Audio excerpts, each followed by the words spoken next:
Täällä olisi Osku teille tekemässä 3. motovlogia. Ja tän videon aiheena olisi mopon ja kevarin uutena ostaminen. Aloitetaan vaikka siitä moposta. Mun mielestä mopon uutena ostaminen, se on ihan vörtti, jos sä meinaat ajaa sillä sen 3 vuotta. Mutta jos sä meinaat hommaa kevaria mopon jälkeen, niin ei ehkä ihan heti kannata. Koska niin sä voit vaan ajaa jollain käytetyllä toimivalla mopolla ihan yhtä hyvin kuin uudella. Tosiaan käytetty on käytetty, sille ikin tiedä mitä entiset omistajat on tehnyt niillä, mutta toivoa onnea ja koittaa saada mahdollisimman hyvä yksilö. Sitten niin itellä oli käytetty mopo, kun olin varma, että homma on kevarin mopon jälkeen.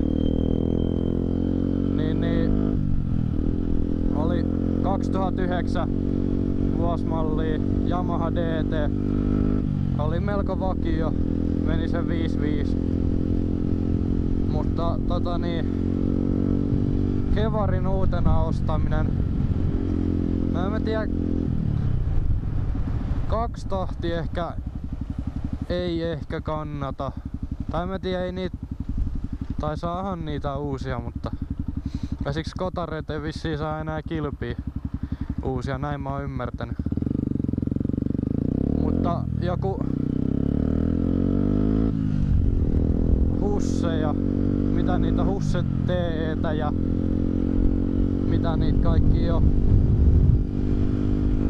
Mut nelarikemmu, niin sanoisin, että on ihan vörtti ostaa jopa uutena. Siihen on tietenkin kallis hommaa kaikki pörinäpönttöjä ja sit jos haluu tehoa, niin se ei kyllä oo kovin halpaa. Joku 180kin tähän Power Commanderin kanssa, mitä se oli? 600 melkein. Sit vielä jos haluu kunnolla tehdä, niin virinokat ja mitä kaikkea niitä nyt onkaan. Ja sekin riippuu, että ostaako ruisku vai kaasarivehkeä. Kaasarihan se on helpompi laittaa, kun ei tarvii sitä Power Commanderia. Se Power Commanderikin maksaa, mitä se maksaa, 200 ainakin.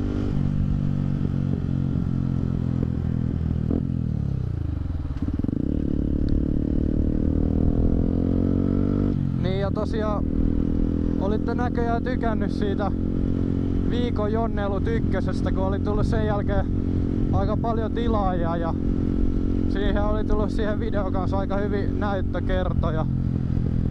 Niin se ei nyt ehkä oo ihan viikon Jonneilut, kun siihen on aika hankala saada yhdessä viikossa materiaalia.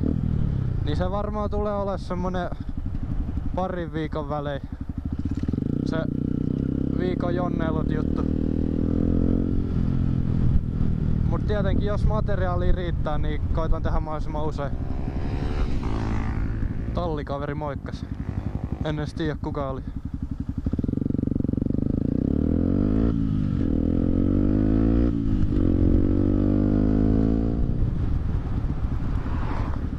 Joo, eli tosiaan tää video rupeaa olemaan tässä.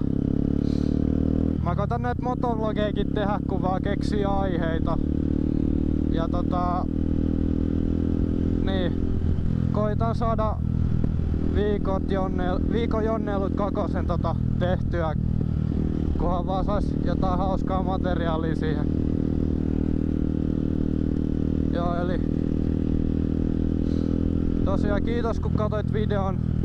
Muista tykätä ja tilata ja kerro vaikka kavereille mun kanavasta, jos tykkäsit. Se on moro.